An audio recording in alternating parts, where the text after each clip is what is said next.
All right, so we're back here once again. Continue our NFL preview. Today we're going to discuss the Carolina Panthers on our ninth annual Couch Coach Live NFL preview. So we're moving on along with our previews. So we got our guy Mojo representing the Carolina Panthers. What's going on, man? Oh, not much. Just ready to get this football season off and running. Man, I'm excited for the season in general. I am here out in the Carolinas, ready to rep this team for you, see what they actually can do to make things a little better. Yeah. So and the Panthers, obviously a great draft this year. Also, um, some key acquisitions. Obviously, I think me I'm notable of getting the former number one overall pick in the 2018 draft and Baker Mayfield. So I want your thoughts on the offseason, and then what do you deem as the team biggest acquisition in the offseason? Okay, well, in the offseason, obviously they had a decent draft. They didn't have, I don't think, a second or third round pick because of the trades that they made. So they had to really get value in there. They did well in the draft, in my opinion. They picked up some key pieces, but it's like, when you're coming off two straight 5-win seasons, you really got to make some moves. Obviously, the biggest offseason acquisition would be Baker Mayfield. Um, Great kid. I like his heart. I like his energy. I don't know that he's the answer, though. This is going to be interesting. So far, the word out of training camp is Arnold actually looks better. So it's like, Yeah. what do we do here? Did we just get this guy to have him as a backup, or it's going to be interesting to see who's under center week one. Obviously Baker, he's got the tools and the resume to go along with it. But is he a good fit here? Is it really going to click right away? Because we've got some weapons for him. I don't even know that the offense was as much of an issue as the defense coming into this season. It's actually the offensive line, I would say, is the biggest problem that they're going to have. They shored up that a little bit in the draft. So we'll see where it goes from there. Yeah, like you said, that Baker Mayfield, where it's funny. Like when I think about Baker Mayfield, it's almost like how we felt with Sam Darnold last year, where hey, could this be a potential where hey he gets a fresh start? Cleveland wasn't pretty much obviously them getting Deshaun Watson. We all kind of knew his day was over in Cleveland, so it's a Right. situation where at least with him, he's a little bit different. A playoff win to his credit, and also so it's going to be definitely an interesting year with when it comes to this Carolina Panthers team. So And that's what the training camp is for. So you iron out those kinks and see which one of these guys is really going to show up and get it done. yep, yep. So what is the biggest storyline heading to the season for this Carolina Panthers team, in your opinion? In my opinion, it's the offensive line. That's the biggest storyline because no matter which one of them is under center, if they don't have time for plays to develop, then it's going to be a struggle. So I really want to see if that offensive line is shored up. What Rules got in mind to give his quarterback a little more time because you got two talented guys there. You could put either one of them under center and see, but if they don't have time to get the ball out, what are you going to do? I think they gave up 52 sacks last year. That's just too much. I mean, what can you really expect out of your quarterback? And then, the division they're in, you can't, everybody knows. Give the ball to McCaffrey. That guy's getting the ball 60, 70% of the time. Difficult part is you can't stop him, but you're not going to win too many games like that. Yeah, absolutely. So next thing I wanted to ask is, and you kind of alluded to it a little bit earlier, as far as we talked about like the offensive line, and we also talked about like kind of, as far as the quarterback carousel, on Hmm. air quotes. Any other thoughts on the offense, and then just your overall outlook of the offense for Yeah, the I'm excited Panthers? about the offense. Actually, they got some real talent out there. You got Robbie. He's obviously a star, very capable. DJ Moore, even more so. You got some real good wide receivers. Tremble, I could really say he's consistent and he's reliable, but is he that tight end that they really need? Ever since Olsen left, it's like you can't fill that position. But it's going to be necessary. because you got Moore, you got Robinson, you got McCaffrey, Chuba Hubbard. I'd like to see them get another back to back up McCaffrey, because with his health issues, you just don't know if you're going to have him available all year. But it's exciting to look at. If you have a play caller that can get the ball to these receivers, you really got some talent. And if they can get that line in order, so run blocking, they address that with pickups in the draft. So it's really an opportunity for these guys, because last year they lost a lot of games that they didn't have to. They went through a serious losing streak. And looking at the schedule, I can see a couple of areas where, you got to put up points with the Bucks. You got to put up points with the Washington Commanders and teams like this. So, while their defense was excellent last year, the offense is what I think lost them a lot of games. So it looks to be very much improved.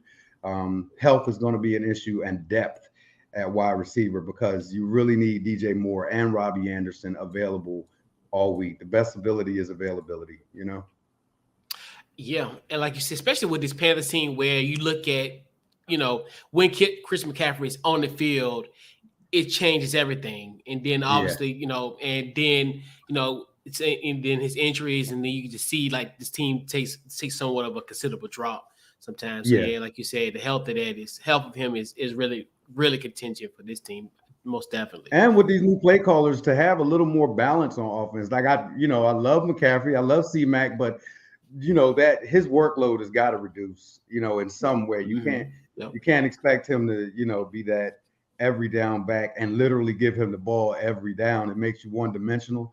So you got some real talent on the outside, make use of it. So hopefully that's the direction that they're looking to move in.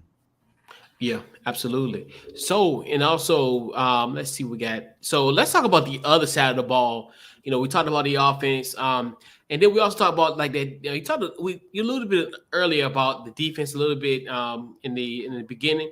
But what's your thoughts on this offense, and then also just your outlook of how you think this team will fare defensively? Defensively, they actually finished second in total defense last year, so I'm not as concerned. It was, like I said, it was the offense not being able to power up when C-Mac wasn't out there that lost them a lot of games. But improvements, I would say, in the red zone.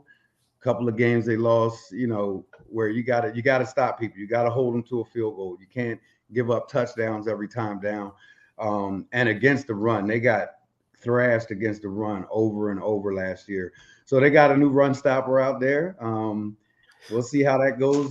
They drafted a couple of guys, and hopefully a couple of linebackers. And you got Corey Littleton out there. They agreed to another 1-year deal with him. They got another corner they re-signed, 3-year contract for Dante Jackson. So these are guys that they already know, and we know what they're capable of. So we just got to get them out there. That pickup, I can't say his name. Iquanu. Yeah, that was a great pick at number 6. I think he's going to help out a lot. So I don't know if it'll be a totally new look, but the defense coordinator, that's what it's going to come down to. It's a lot of times, especially on defense, it comes down to coaching. You got to coach them up. You can have all the talent in the world, but if guys aren't in the right place at the right time, they're not coached up. But I see them taking, huge strides forward. The defense, to me, was pretty solid, but with 5 wins, how can you say that? So just hopefully they're improved over what they were last year, and if that's the case, I think they'll fare well. Yeah, big time. So, and we had pretty much we have a 17-game schedule over a course of 18 weeks. I know I say games circled on the calendar, but I'm gonna say, hey, you give me more than one, or if you have one in particular. You got any games that circled on the calendar for this Carolina Panthers? Oh, I did, as a matter of fact. There was one that I'm like, oh man. The Browns. I'm circling the Browns. Let's see. Come on. Let's get Baker out there. Give him a little get back. That's the main one I got circled. And I want to see how they fare against some of the better teams. But that one right there, obviously, you just made a trade for this guy. Even though the Browns are really the ones footing the bill for it, so to speak. You got them for next to nothing. but yeah, I would like to see him go out there and get a W against his former team. You always want to see a guy get that if he's under center. Other than that, yeah, let's circle each Tampa game. Right. All right. So, gotta ask you the $60 million question. Yes, sir. In 2022, the Carolina Panthers will finish. I've got them right at 9-8, maybe 8-9. Yeah, it's right around 9-8. They're still rebuilding. I'm not expecting them to go from 5 wins to 12. But I think 9. I was really looking at the games, really looking at the schedule. They've got a little home stand there for a stretch. But some of these teams they're playing, they're going to have a couple of stretches where they actually. I saw one stretch in particular where they're playing like the Rams and a couple of other teams that are really dominant. So I could see them having like a 3-game skid here or there. But I'm looking at them to open the season possibly 3-0. But then possibly losing the next 3. So yeah, right around 9-8, right around that 500 mark. And I think that actually sneaks them into the playoffs, second in the NFC South, and with a playoff berth. Yep. So almost a similar start to kind of was in the beginning of the season in 2021, when it was rolling, and then kind of went downhill. So yeah, right. And the main key is going to be health and the depth that they have, because I really don't see them, if anything were to happen to any one of their key position players, that it's going to be a problem. It's going to be a backslide. So we want to see if they can stay healthy. If they can stay healthy, yeah, 9-8 in the playoffs. I love it. Yeah, big time. So Mojo, you got to tell them where they can find you on social media and then any upcoming projects, what you got going on. Oh, you got Mojo. You can find me on Facebook on Mojo, Twitter, Mr. Mojo 100, Instagram. I'm Versatile One, and you can check me out on Wednesdays nights at 8:30 on Eagles Elite Podcast. And I have some other things in the works. Not gonna put them out there yet. Got some fantasy things coming up for some of those fantasy heads, so be on the lookout. Yeah, shouts out, brother Cool. So Yes, sir. Yes, sir. Cool got me in the game. I'm loving it. But yeah, man, definitely appreciate you for coming on and talking some Carolina Panthers with us, man. So definitely appreciate it. And yeah, so this puts a bow on the Carolina Panthers preview. And we'll catch you on the next team. All right, my friend. You have a good Sunday.